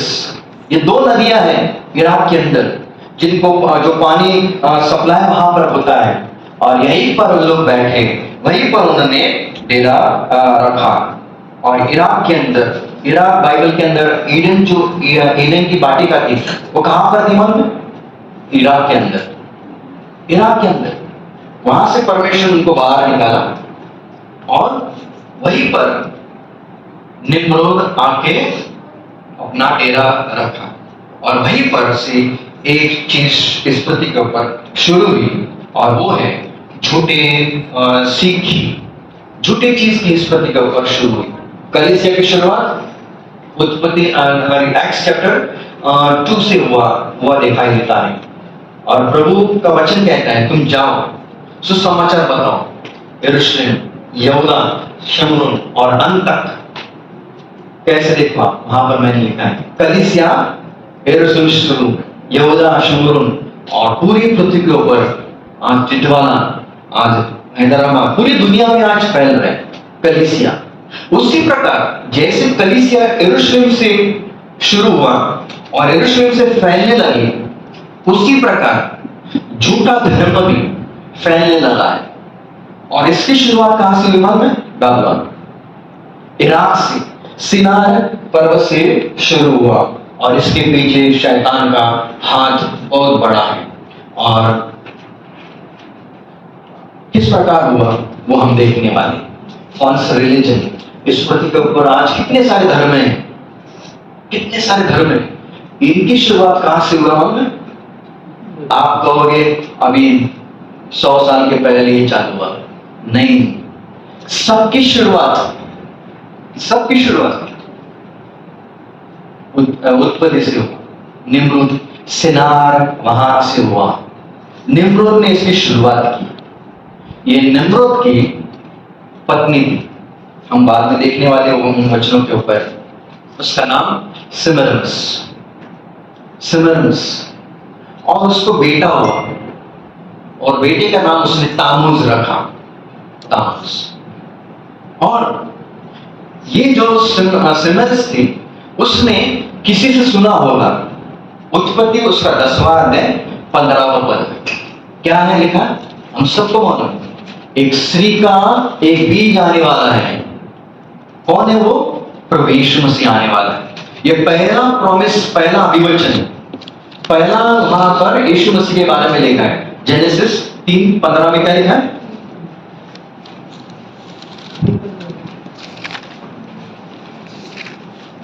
स्त्री का संतान आने वाला है। ये संतान कौन है? हमारा प्रभु यीशु मसीह। और मैं तेरे और इस स्त्री के बीच में और तेरे वंश और इसके वंश के बीच में बैल उत्पन्न करूंगा, और वो तेरे सिर को कुचल डालेगा और तू उसकी एड़ी को डसेगा। हाँ, ये यीशु मसीह के बारे में लिखा है कि एक संतान आने वाला है, और ये संतान यीशु मसीह के बारे में लिखा है। लेकिन ये औरत ने क्या किया मालूम है? ये संतान कौन है? उसने खुद के बेटे को रखा। मेरा वही संतान है जो उत्पत्ति 3:15 में, जो कई साल के पहले आदम और हवा को ये वचन दिया गया था परमेश्वर ने।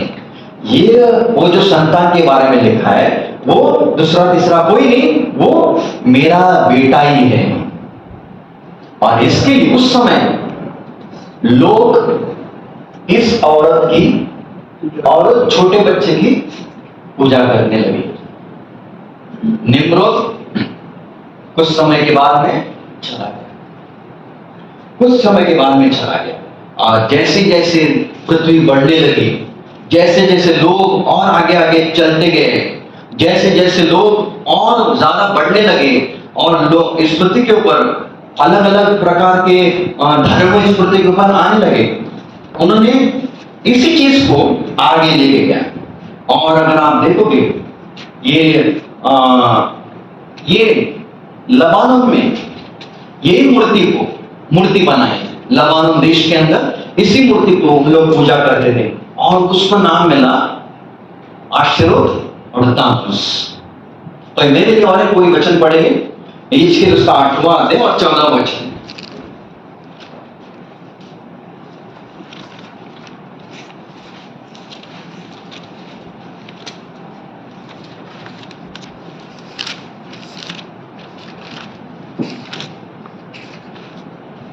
तब वह मुझे यहोवा के भवन के उस प्रवेश द्वार पर लाया जो उत्तर की ओर था, तो वहां बैठी हुई स्त्रियां तमूज के लिए रो रही थी। तामूस के लिए रो रहे थे। यानी उस समय में भी इसकी पूजा करने लगे लोग। उस समय वहां पर नाम आ रहा है तामूस। ये कौन है?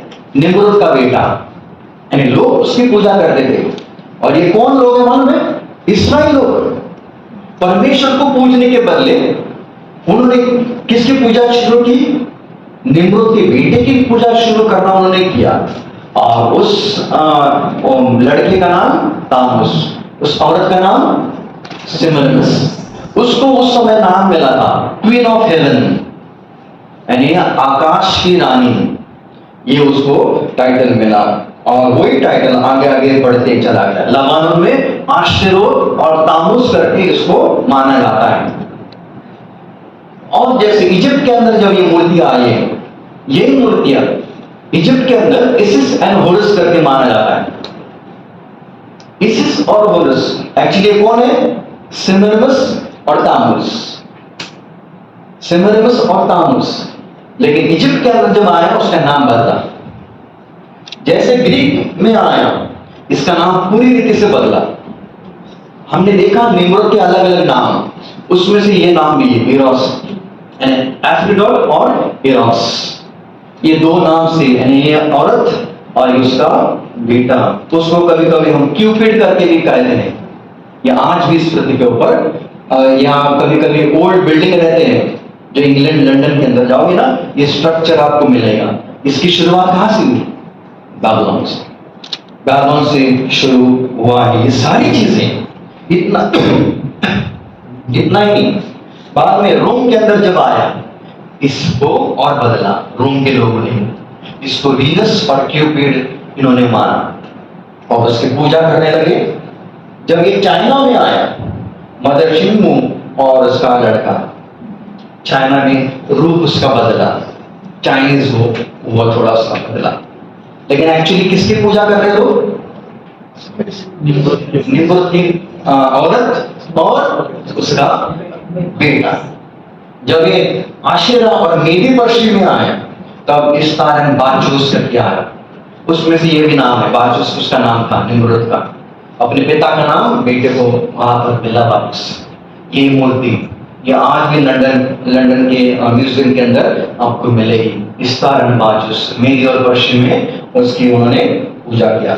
जब भारत देश में आया,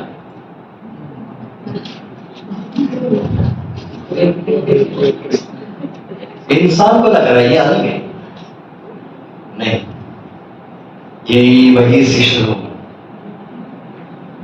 शुरू हुआ है। और इसके लिए उस दिन क्या होता है?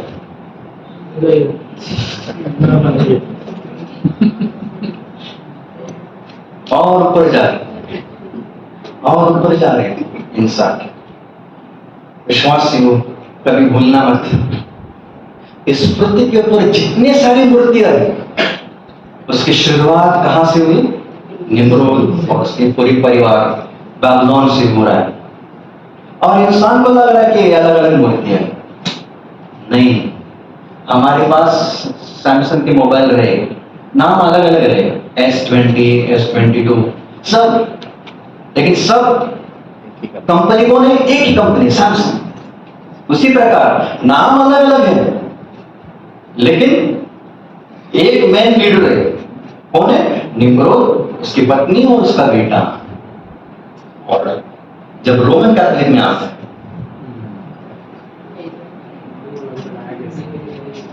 वही इंसान को लग रहा है रोमन कैथोलिक चर्च, ये चर्च हम बोल भी नहीं सकते, वो चर्च है। चर्च है ही नहीं। चर्च कौन है? एक विश्वासी, हम और आप।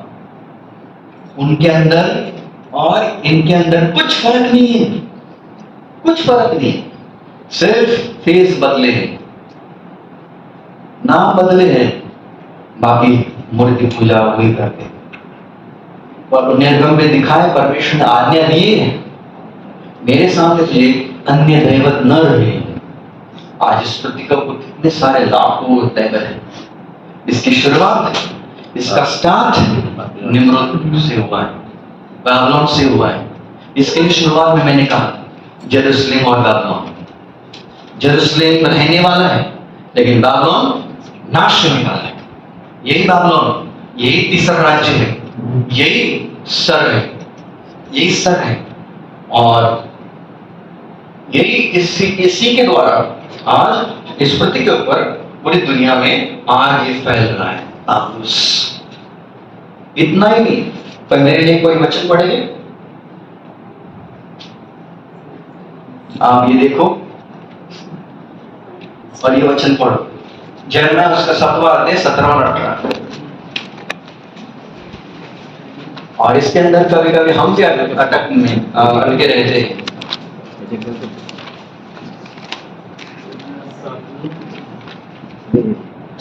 क्या तू नहीं देखता कि ये लोग यहूदा के नगरों और यरूशलेम की सड़कों पे क्या कर रहे हैं? देख बाल बच्चों तो ईंधन बटोरते, बाप आग सुलगाते और स्त्रियां आटा गूंथती, किशोर की रानी के लिए रोटियां चढ़ाए। हाँ, रोटियां हम लोग बनाते, क्वीन ऑफ हेवन सिमरमिस को हम लोग रोटियां चढ़ा रहे, और बाद में और मुझे क्रोधित करने के लिए एक दूसरे के देवताओं के तपोवन कर रहे हैं। ये कौन सा आज ईस्टर के दिन में क्या होता है? यही हो रहा है। ऊपर क्या लिखते? आज आज हमें लगता है कि ये क्रॉस है, आज क्रॉस हम डालते हैं ना, ईस्टर बन क्रॉस ऊपर मिलता है, लेकिन एक्चुअली क्रॉस नहीं था, ये तो आज फैशन बदली है। पहले उस समय क्या होता था, हम टी डालते थे, टी, और हिब्रू भाषा में टी देखो, हिब्रू लैंग्वेज में तामुस अगर आप पढ़ोगे ना, पहला जो लेटर है वो ही डालते थे ऊपर उस रोटी के ऊपर, और हम लोग उस वो आकाश की रानी को हम लोग भेंट चढ़ाते थे दर्शन, ताकि वो प्रसन्न हो जाए। और आज भी इस प्रति के ऊपर आपको बेकरी में जाओगे, आपको ईस्टर के दिन में ईस्टर बन मिलेगी।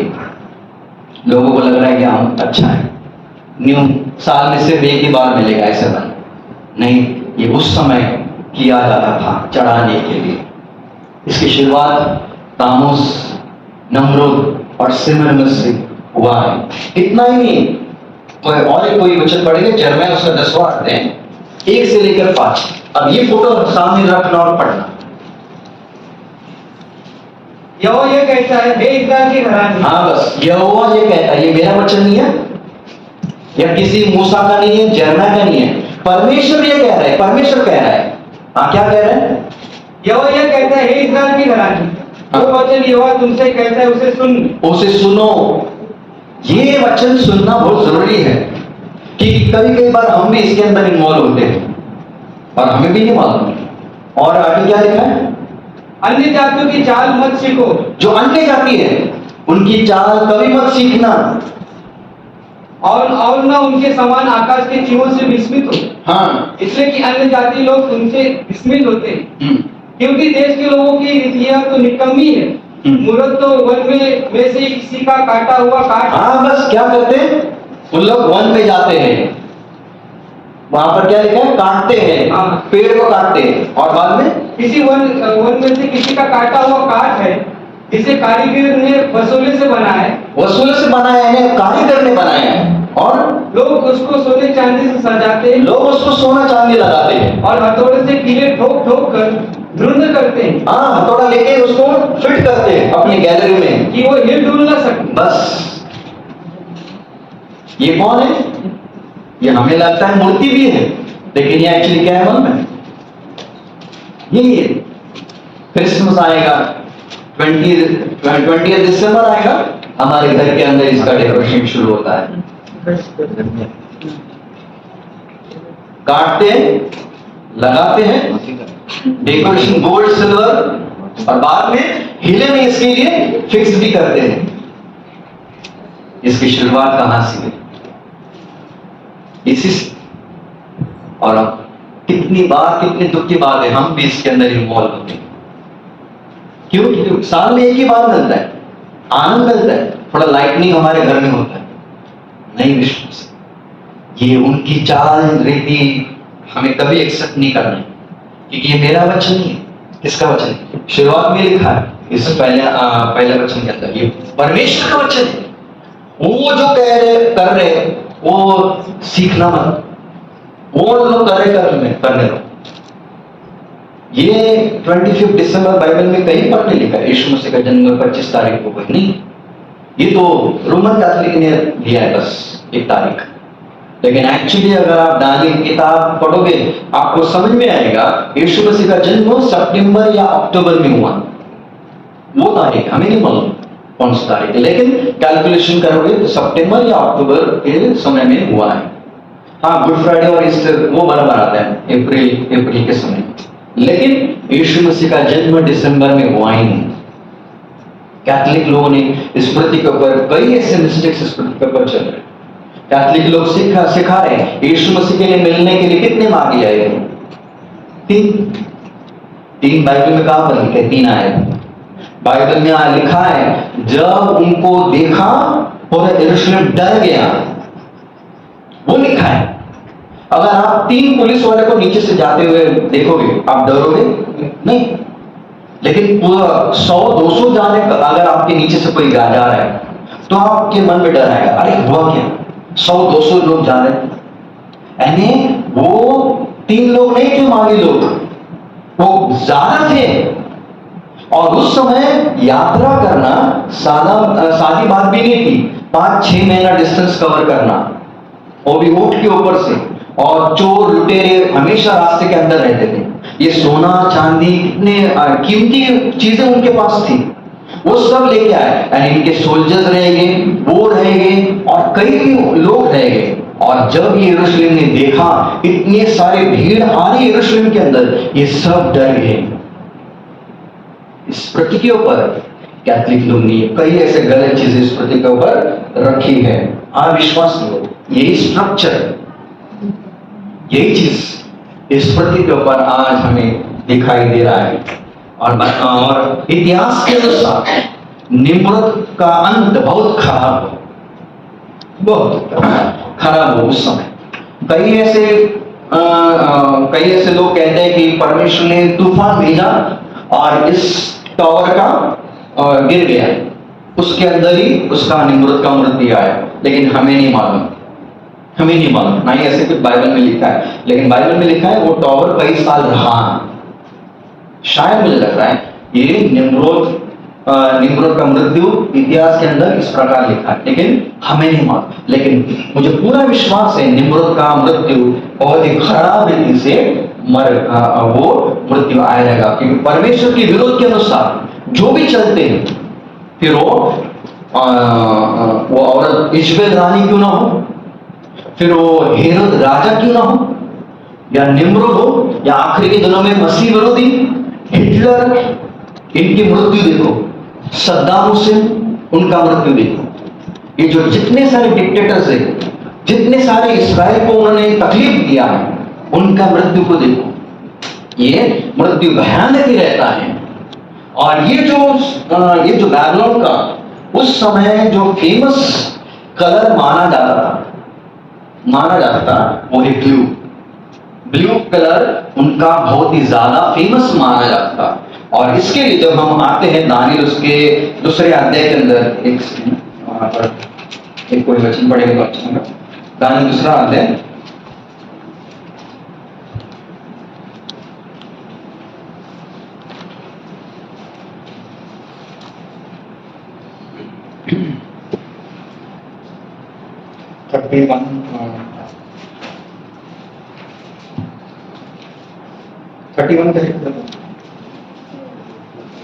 हे राजा, तू देख रहा था और देखो एक बड़ी मूर्ति थी। वह मूर्ति जो लंबी चौड़ी तथा अत्यंत भव्य थी, तेरे सामने खड़ी थी। उसका रूप अद्भुत था।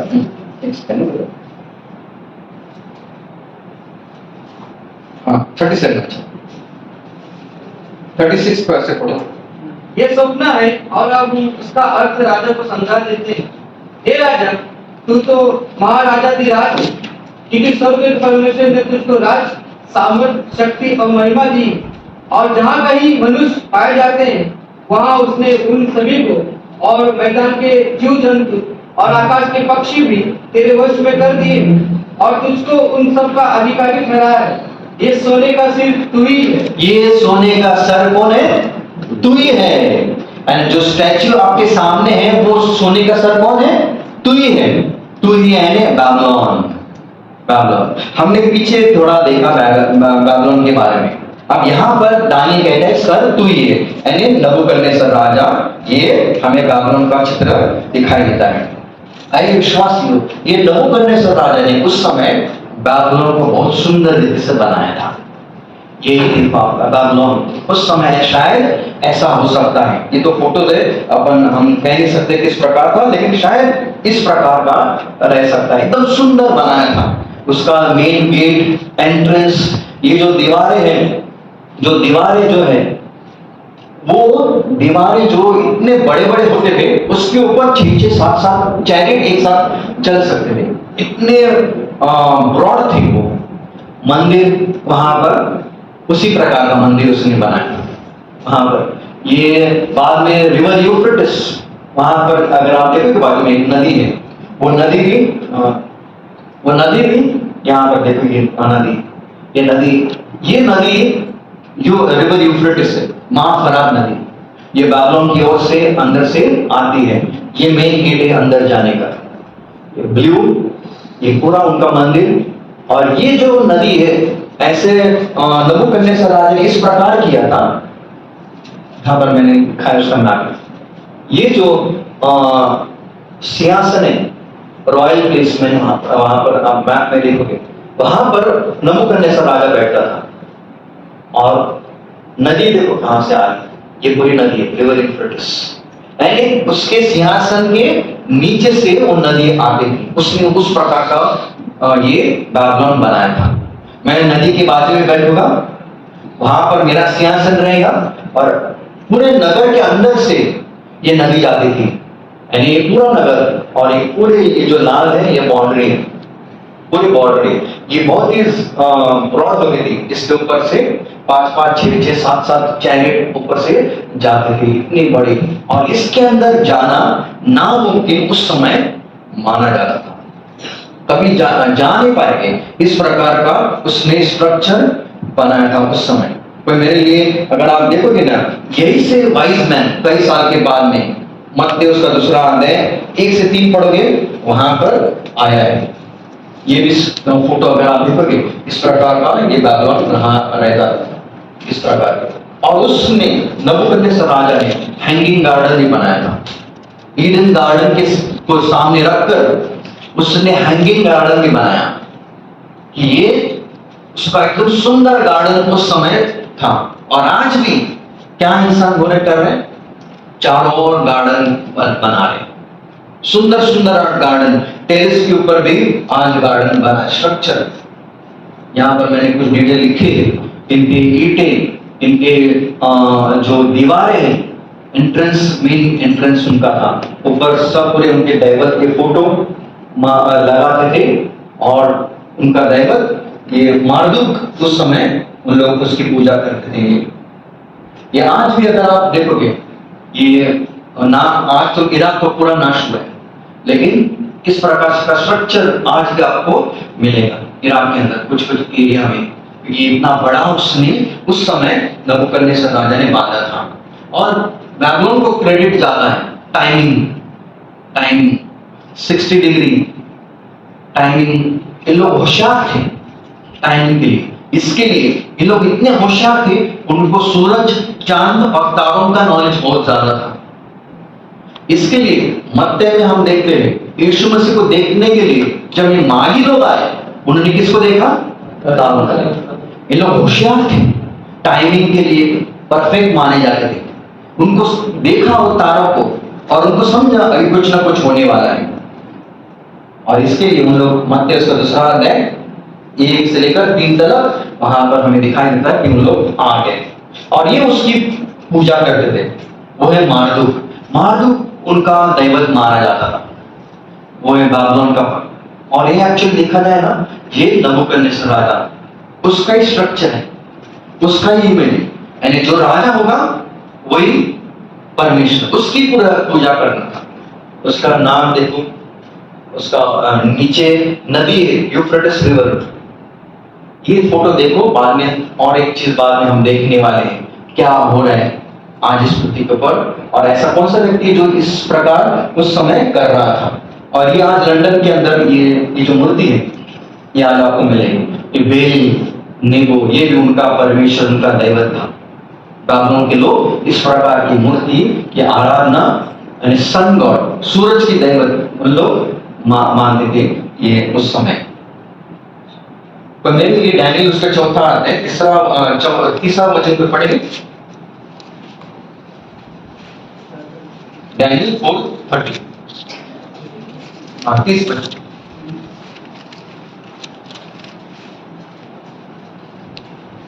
क्या ये बड़ा बाबेल नहीं है, जिसे मैंने ही अपने बल और सामर्थ्य से राज निवास होने को और अपने प्रताप की बड़ाई के लिए बसाया है?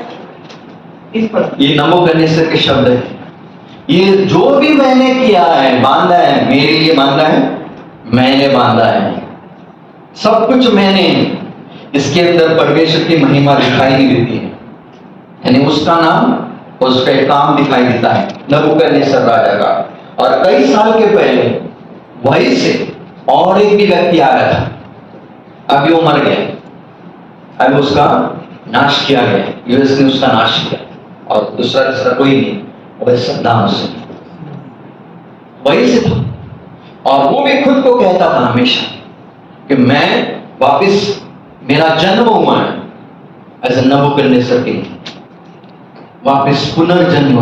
वो कहता था कि मैं इस पृथ्वी के ऊपर नबूकदनेस्सर राजा बन के मैं आया हूं। और उसने उस समय जब वो जीवित था, उस समय उसने अपना नगर भी उस प्रकार बांधा था, लेकिन उस समय उस प्रकार का इतना पैसा नहीं था उसके पास कि पूरा जैसे नबूकदनेस्सर राजा ने बांधा है वैसे नहीं था, लेकिन उसने भी उस प्रकार का काम किया। ये तो कुछ साल का फोटो है, कुछ साल के पहले का, उसने भी वही किया। क्या किया? अपना देखो यहाँ पर उसने गेट बनाया। ये तो अभी का फोटो है, नया, अभी कुछ सालों के पहले जब सद्दाम हुसैन था जीवित, उसने भी वहां पर मंदिर बांधा, जैसे हमने देखा वहां पर नबूकदनेस्सर राजा ने किया, वैसे ही किसी सद्दाम हुसैन ने भी वैसे स्ट्रक्चर किया, ताकि वो खुद को नबूकदनेस्सर राजा करके एक्सेप्ट उस समय करता था। ये उसका पैलेस सद्दाम हुसैन का, यहीं पर रहता था, और वो उसी प्रकार का खुद को एक दैवत करके उस समय स्वीकार करता। मैं गॉड, मेरे पास पावर, मेरे पास शक्ति, मेरे पास है ये सारी चीजें। और इसके लिए विश्वास दिया। अगर आप देखोगे, पहले मैंने नबूकदनेस्सर राजा का एक फोटो दिखाया था, एक बैठा हुआ है एक जानवर, उसका नाम लंबा है, नीचे नदी है। ये फोटो उसने अपने घर के अंदर लगा के रखा था। उसी प्रकार का मैं ही खुद नबूकदनेस्सर राजा हूं। और हम सबको मालूम है अप्रैल 20 को इस प्रकार उसका मृत्यु घोषणा किया गया। अंत, नबूकदनेस्सर राजा स्वर्ग में है, लेकिन सद्दाम हुसैन आज नरक में, क्योंकि नबूकदनेस्सर राजा ने इसी चौथे अध्याय के अंदर पश्चाताप किया। परमेश्वर उसको सजा दिया, जानवर बनाया, कई साल घास खाता था वो, जैसे कुत्ता खाता है वैसे, जैसे कुत्ता चलता है वैसे वो चलता था, जानवर जैसे घास खाते वैसे वो चलता था।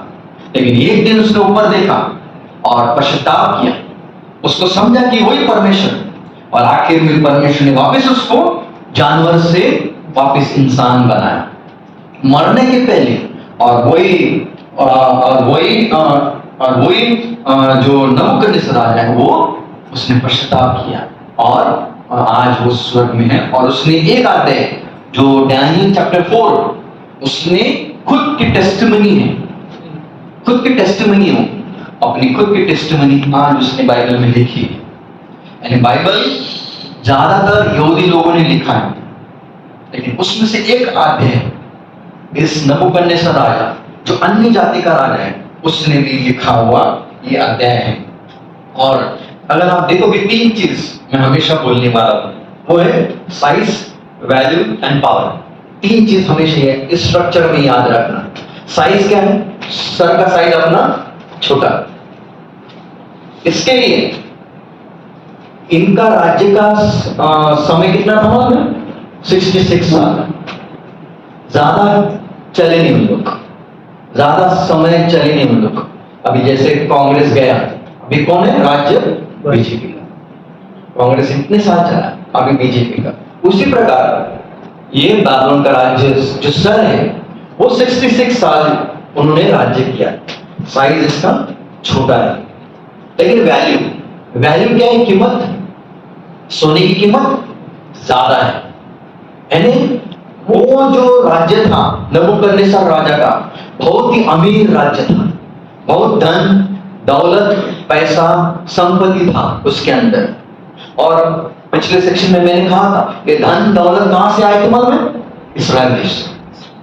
परमेश्वर ने ये सब वहां से उन्होंने लाया था अटैक करने के बाद में। यानी इसका वैल्यू गोल्ड बहुत ही कीमती है। लेकिन पावर, गोल्ड का जो पावर रहता है ना वो ज्यादा नहीं रहता। पावर यानी आसानी से बेंड हो सकता है, यानी इसमें जितने सारे मेटल है, लोहा पावरफुल रहता है, चांदी भी पावरफुल रहती है, पीतल भी पावरफुल रहता है, लेकिन सोना सबसे वीक मेटल माना जाता है। यानी ये जो राज्य है, भले पैसा है उनके पास, भले कीमती है, लेकिन लड़ाई में, पावर में इतने आगे नहीं थे, इतने बल पावरफुल नहीं थे लोग, ये बाबिलोन के लोग। इसके लिए कुछ साल के बाद में मेदी और पर्शिया ने उनके ऊपर अटैक किया और उन लोग चले गए। और अटैक के बारे में हम नेक्स्ट सेक्शन में देखेंगे कुछ समय के बाद में किस प्रकार उन्होंने अटैक किया और कौन सी रात को अटैक किया, कब अटैक किया और कौन सा उसके बाद में राज्य आया, उसके बारे में भी हम देखेंगे। यानी कौन सा राज्य अब तक हमने देखा, 3 साल देखे, इजिप्ट, अशेरा और बाबिलोन। आज हम इसके अंदर अटके हैं कितने चल।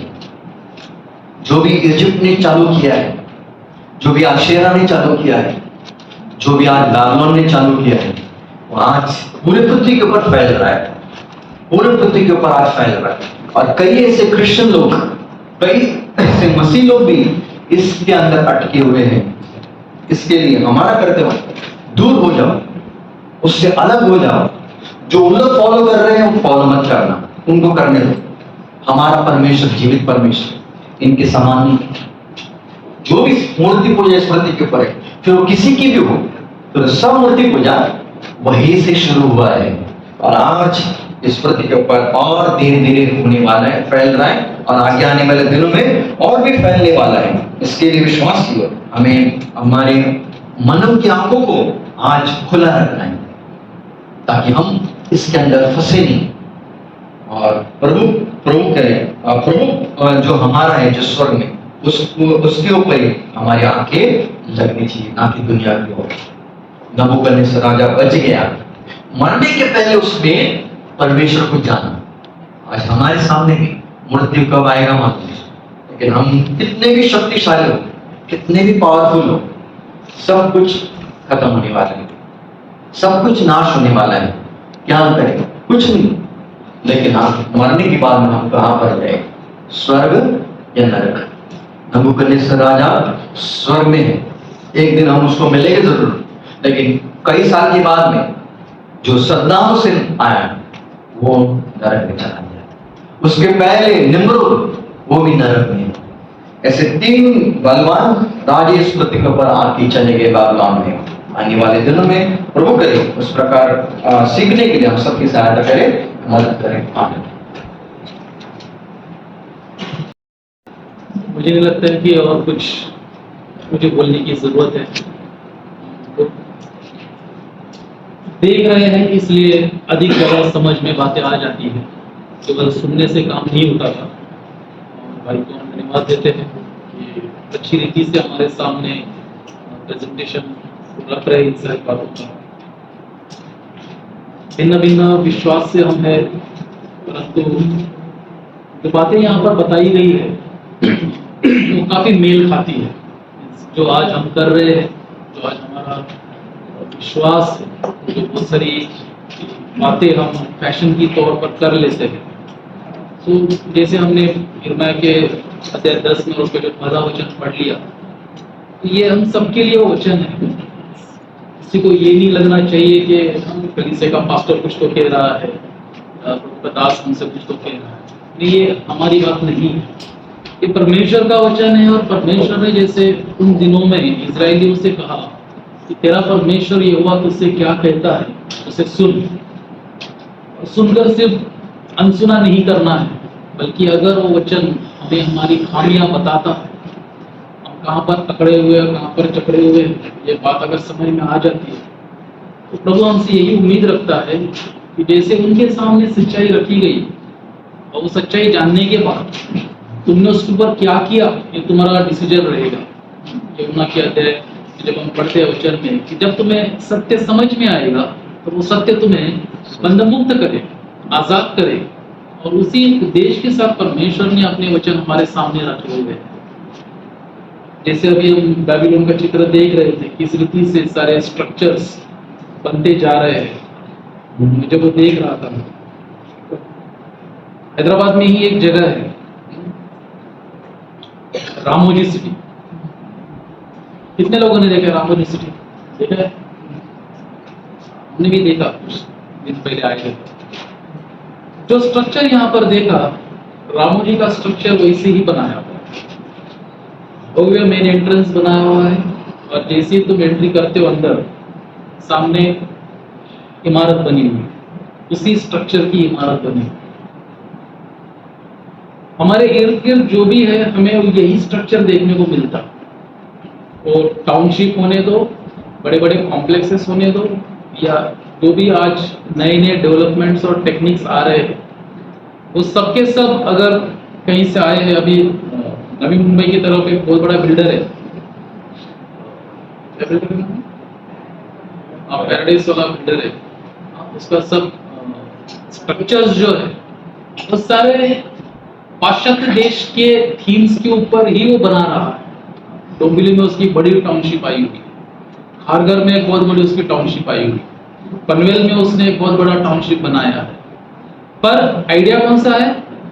यही सारा स्ट्रक्चर देखने के लिए जब हम देखते हैं बहुत अच्छा लगता है, और मन में एक चाह जाग जाती है कि हमें अगर रहना है तो कहाँ रहना है? या ऐसे घर में रहना, ऐसे कॉम्प्लेक्स में रहना, ऐसे स्ट्रक्चर में रहना। परंतु उसकी तुलना में जब हम हमारी तरफ देखते हैं, परमेश्वर का भवन हो, हमारा मंदिर हो, या हमारी कलीसिया हो, या हमारा खुद का सर्वसाधारण घर हो, तो उसकी तुलना में वो बड़ा ही कमजोर नजर आता है। उसमें ऐसी मनभावनी चीज कुछ नजर नहीं आती कि उसे देखकर लगे कि भाई यहाँ पर और 2-3 घंटा गुजारे। बिल्कुल मन में वो चाह जागती नहीं थी। परंतु जैसे यरूशलेम अनंत काल तक रहने वाली नगरी है, और बेबीलोन जो है वो कुछ समय तक रहेगी, परंतु उसका क्या होने वाला है? अंत होने वाला है। वही बात प्रभु का वचन हमसे भी कहता है कि हमारा नागरिकत्व जो है, हमारा सिटीजनशिप जो है, वो यहाँ पर नहीं है, बल्कि कहाँ पर है? स्वर्ग में। पर शायद ही हम स्वर्ग की बातों की तरफ हमारा ध्यान लगाते हैं, शायद ही हम उस नगरी के बारे में सोचते हैं। मुझे नहीं लगा कि इतनी सारी बातें, तो स्त्री और उसका पुत्र, उसके इतने सारे चित्र हो सकते हैं, परंतु हम सब ने वो देखा है। और उम्मीद करता हूँ ये सारी बातें जो हम देख रहे हैं, ये 3 दिन तक ही हमारे जहन में ना आए, बल्कि ये हमेशा के लिए हमारे दिमाग में बैठ जाए, और हम सच्चाई के पीछे है या हम छलावे के पीछे है, ये बात हमें जानना जरूरी है। और अगर हम छलावे के पीछे है, तो मेरी प्रार्थना प्रभु के पास से ही रहेगी, ये 3 दिनों में प्रभु का वचन हमारे सामने जो सत्यता प्रकट कर रहा है, ये सत्यता हमें बंधमुक्त करे, और हम उसकी सच्ची आराधना में लगे रहें।